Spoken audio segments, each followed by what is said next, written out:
Start dancing, ho.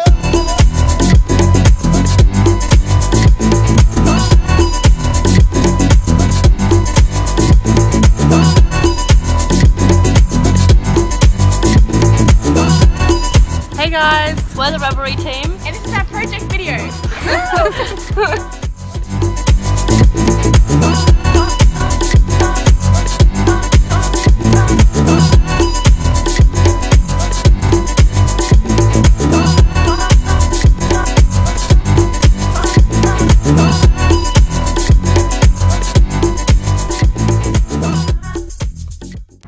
Last semester we worked with Revelry Entertainment to combat the new lockout laws and alcohol restrictions that would be introduced in July. The main fear was that the Met and GPO Hotel would lose revenue after these restrictions were introduced. So we researched and created a few ideas to help combat this issue.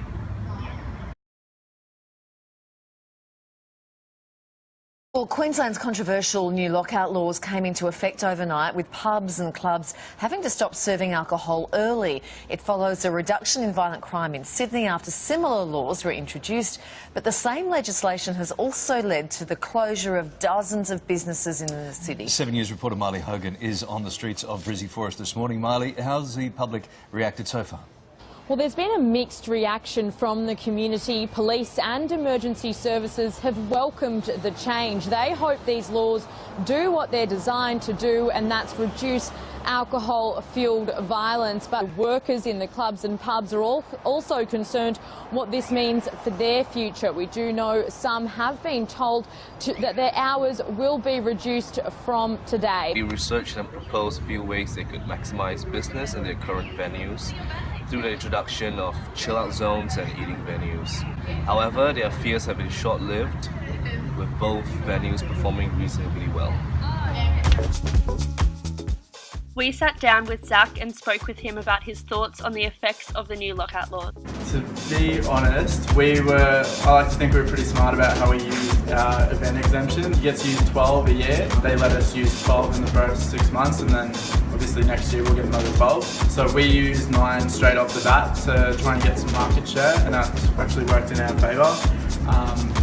A lot of the other clubs weren't using their event exemption straight off the bat, so we were busy straight off the bat, and I think a lot of people that came to our club saw that not much changed, and it let us adapt, I guess, over the couple of months.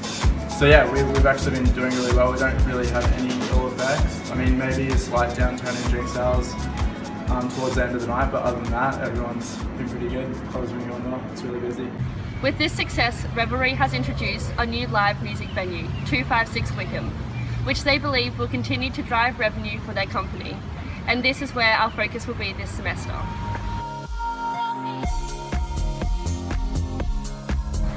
The concept of 256 Wickham was inspired by 170 Russell, which is held at a Melbourne nightclub that has seen great success. It allows for the music venue to adapt from a nightclub on weekends to a live music event venue during the week, bringing in renowned artists to perform on weekdays. This allows the club to take full advantage of their venue, ultimately creating more revenue.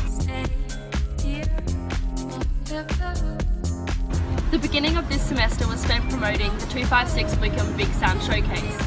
This was done both online, via social media, and through the distribution of flyers and word of mouth on the night.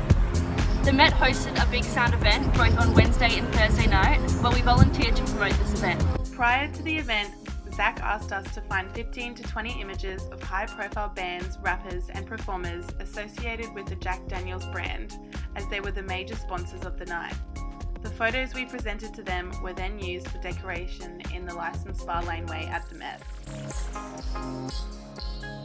So by day, it is an international music industry conference, but by night, there are 15 stages, 150 acts across the entertainment precinct here in Brisbane. It's Big Sound, showcasing the newest and best music. Brisbane's so special in the sense that we've got the Fortitude Valley, which enables something like this to happen. It's not national, it's not just Brisbane, it's a worldwide event.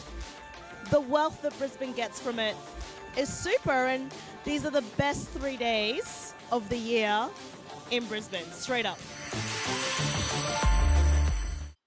Unfortunately, the launch of 256 during Big Sound did not go as planned. They overestimated their ability to pull a crowd when there was a lot of competition trying to appeal to a group of customers that weren't interested with them to begin with. It was, however, an educational process for Revelry and us as students. Although the night was below expectations to Revelry, it still gave us students an insight into the live event industry.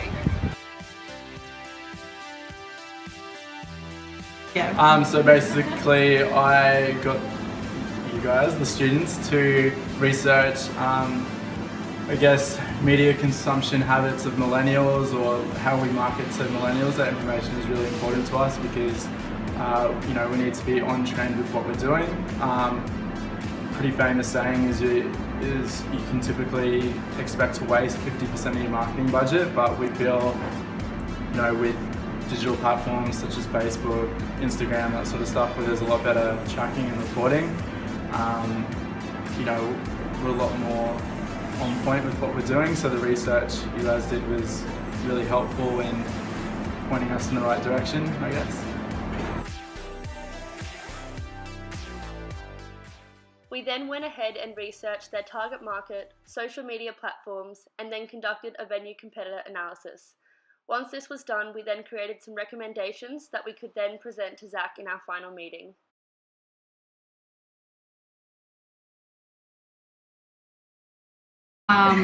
What is Revelry Entertainment's aim and focus at the moment?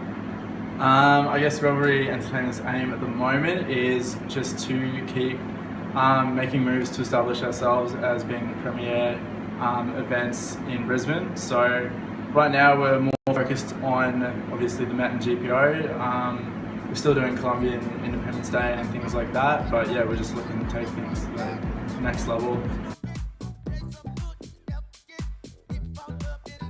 Being such a large group, one of our main challenges has been communication. The majority of our communication was done through Facebook. We also tried to maintain weekly meetings between all members of the group and Revelry. However, this was very difficult due to our different uni timetables and work schedules.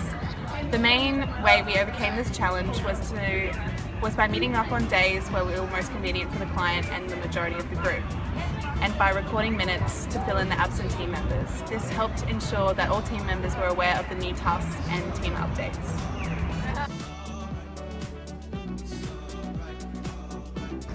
At one point of the project, Zach found it really hard to give us specific tasks, so he asked us to think of 5 questions per student of questions that we want to know about the industry or what we want from the industry, etc. And he gave us a really detailed page email of everything, like all our questions that were very relevant to us entertainment students.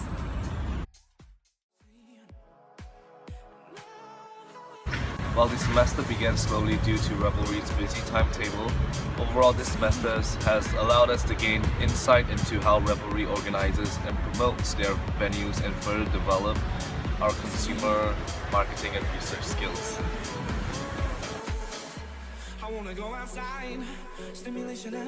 Cool. And did our group meet your expectations throughout the year?